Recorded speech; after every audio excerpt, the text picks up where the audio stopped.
दोस्तों यहां पर आप देख सकते हैं हमने लिखा है 4/3 का छाया चित्र कैसे बनाएं। यदि आपको इस प्रकार के प्रश्नों का छाया चित्र बनाने आता है तो बहुत अच्छी बात है, लेकिन यदि आपको इस प्रकार का भिन्न दिया है, ध्यान दीजिएगा ये थोड़ा अलग टाइप का प्रश्न है।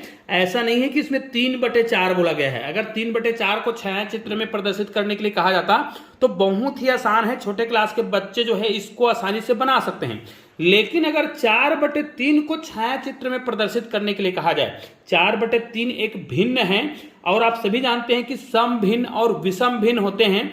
दोनों में से यदि हमें क्या कहा जाए, छाया चित्र में प्रदर्शित करने के लिए कहा जाए, तो ये जो 4/3 जो दिख रहा है इसको भिन्न में प्रदर्शित करने में तो आप बहुत आसानी से भिन्न में प्रदर्शित कर सकते हैं, लेकिन इसको अगर हम भिन्न के रूप में छाया चित्र में प्रदर्शित करने के लिए कहते हैं तो बहुत आसानी से नहीं हो पाता है। लेकिन अगर आप इस वीडियो को देखते हैं ना तो आज के बाद आप बहुत ही आसानी से इस प्रकार के प्रश्नों को छाया चित्र में प्रदर्शित कर सकते हैं। जैसे अगर 3/4 को हमें कहा जाए कि इसको हमें क्या करना है, छाया चित्र में प्रदर्शित करना है, इसका मतलब क्या होता है, नीचे में जो संख्या होता है उतने भाग हमें करने होते हैं, है ना।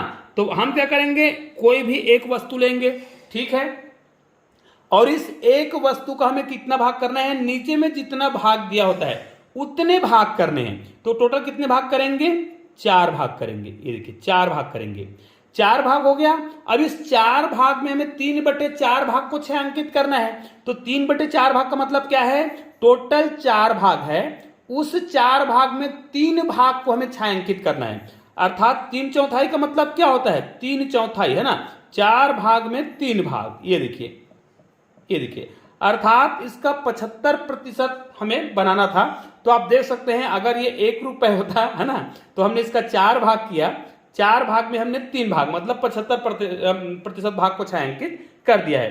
तो ये जो छायांकित हुआ है वो कितने का है, 3/4 का है। लेकिन भाई यहां पर तो हमें 4/3 को छायांकित करना है, तो इसको हम कैसे करेंगे, तो चलिए इसको भी आपको सिखाते हैं। इससे पहले मैंने एक वीडियो बनाया था जिसमें पूरा प्रैक्टिकल करके बताया था 4 गिलास के माध्यम से, और बहुत आसानी से मैंने समझाने का प्रयास किया था। आज फिर से मैं बता रहा हूं क्योंकि कई लोग मुझे कमेंट करते हैं कि सर अगर प्रश्न कुछ इस प्रकार का दिया हो उसको हम छाया चित्र में कैसे प्रदर्शित करें।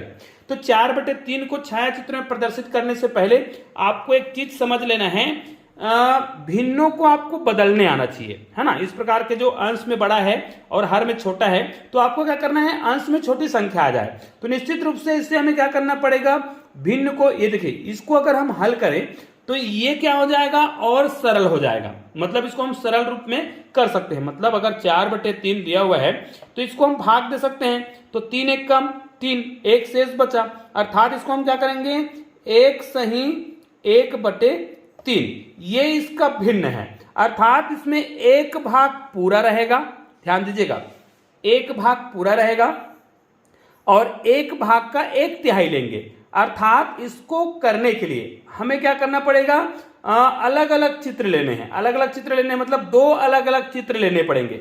अब कैसे लेंगे, देखिए अब ये तो समझ आ गया है। अब आपको एक चीज और समझा दूं, इसका मतलब ये है कि इसको हम यहां पर लिख लेते हैं ताकि आपको बहुत आसानी से समझा सकें। 1 सही 1/3, इसका मतलब ये भी होता है, आपको लंगड़ी भिन्न के बारे में पता होगा। लंगड़ी भिन्न का मतलब होता है अगर वो 1 सही 1/3 लिखा है, इसको यदि हम हल करेंगे तो याद रखिए कई लोग क्या करते हैं 1 गुना 1/3 लिख देते हैं, जो कि ये क्या है, बिल्कुल परफेक्ट है, नहीं है, बिल्कुल गलत है। लंगड़ी भिन्न को ऐसा नहीं लिखा जाता। यहां पर दोनों के बीच में एक गुना का चिन्ह बिल्कुल भी नहीं होता है। अगर इस प्रकार दिया हो तो इसको 1 प्लस, है ना, 1/3, मतलब इसको इस प्रकार लिखा जाता है। वास्तव में इसको आप हल करेंगे ना तो देखिए बटे में कुछ नहीं है, मतलब 1, तो 3 एक कम 3, यहां पर 3 होगा, प्लस 1 तो यहां पर आएगा और इसको हल करेंगे 3, अर्थात कितना आ जाएगा, 4/3। मतलब 4/3 अभी भी आ रहा है जो कि शुरुआत में है। मतलब इसको लिखने का तरीका यही है। अर्थात इसको हम इस प्रकार लिख सकते हैं। अब इस प्रकार लिखेंगे तो आपको समझ तो आ गया होगा। देखिएगा इसको हम किस रूप में लिख रहे हैं, इसको हम लिख रहे हैं इस रूप में, ठीक है, और इसको हम किस रूप में लिख रहे हैं, 1 + 1/3, ठीक है। अब ये किस रूप में है, ये जो 1 है वो उसी का भाग है, मतलब इसी का है। अर्थात आपको कोई वस्तु लेना है, उसके 3 भाग होंगे, हालांकि उस 3 भाग का पूरा भाग लेना है। अर्थात यदि मैं गोल चित्र बनाता हूं, ध्यान दीजिएगा, इसको मैं भिन्न के रूप में लिखना चाह रहा हूं तो मैंने इस प्रकार लिखा। अब इसके 2 चित्र हमें बनाने होंगे। चलिए चित्र को मैं यहां पे बनाता हूं। मान लीजिए पहला चित्र मैं गोला बनाता हूं तो दूसरा चित्र भी इस प्रकार मुझे गोला बनाना पड़ेगा और दोनों सेम आकृति का होगा, सेम साइज का होगा, भाई सेम माप का होगा। ठीक है, ऐसा आपको करना पड़ेगा। या फिर आप इस प्रकार के चित्र बना सकते हैं जो बिल्कुल सेम हो। ये देखिए बिल्कुल सेम चित्र, आपको 2 चित्र बनाना है जो बिल्कुल सेम होगा। अब हमें क्या करना है, चूंकि 1/3 लिखा हुआ है तो दोनों सेम आकृति के होंगे। अब ये 3 भाग होगा, ये देखिए 3 भाग, ये भी 3 भाग होगा। या फिर इसको हम करना चाहें तो इसको भी बराबर 3 भाग हमें करने होंगे। ये देखिए इसी प्रकार 3 भाग करने होंगे। लेकिन हमको पता है कि इसका पूरा भाग, अर्थात ये पूरा भाग लेना है, इसको पूरा भाग लेना है, मतलब ये पूरा भाग छायांकित है तो इसको हमें पूरा भाग ले लेना है। ठीक है, तो ये 1 भाग तो ये हो गया। अब इसको 1/3 करेंगे, इसको करेंगे 1/3। ठीक है, ये 1/3 हो गया। अब ये जो है ना आपका छायांकन हो चुका है। 4/3 का छायांकित भाग यही है। ठीक है, बिल्कुल परफेक्ट है। अब इसको आप देख भी सकते हैं कि अगर इसको हम टोटल गिनेंगे ना तो 1 2 3 और ये 4, लेकिन ये 4/3 का छायांकित भाग है भाई। तो यहां पर देखिए 3 भाग में 1 भाग मतलब ये वाला, और ये पूरा 3 भाग में पूरा भाग, सभी भाग को हमने छायांकित कर रखा है। इसको हल करते तो हम इस प्रकार भी लिख सकते हैं, और ऐसे बहुत सारे उदाहरण आप बना सकते हैं अपने अनुसार।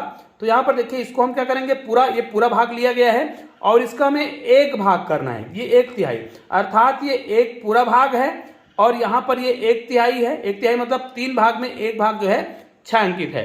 तो इस प्रकार आप 4/3 को छायांकित कर सकते हैं बहुत ही सरल तरीके से। निश्चित रूप से यह वीडियो बहुत ही उपयोगी है जिनको इस प्रकार के संख्याओं को छायांकित करने नहीं आता। निश्चित रूप से यह वीडियो बहुत छोटा सा है लेकिन बहुत ही उपयोगी है, तो इस वीडियो को अधिक से अधिक शेयर जरूर कीजिएगा। चलिए दोस्तों, मिलते हैं एक और बेहतरीन वीडियो के साथ, तब तक के लिए जय हिंद, जय भारत।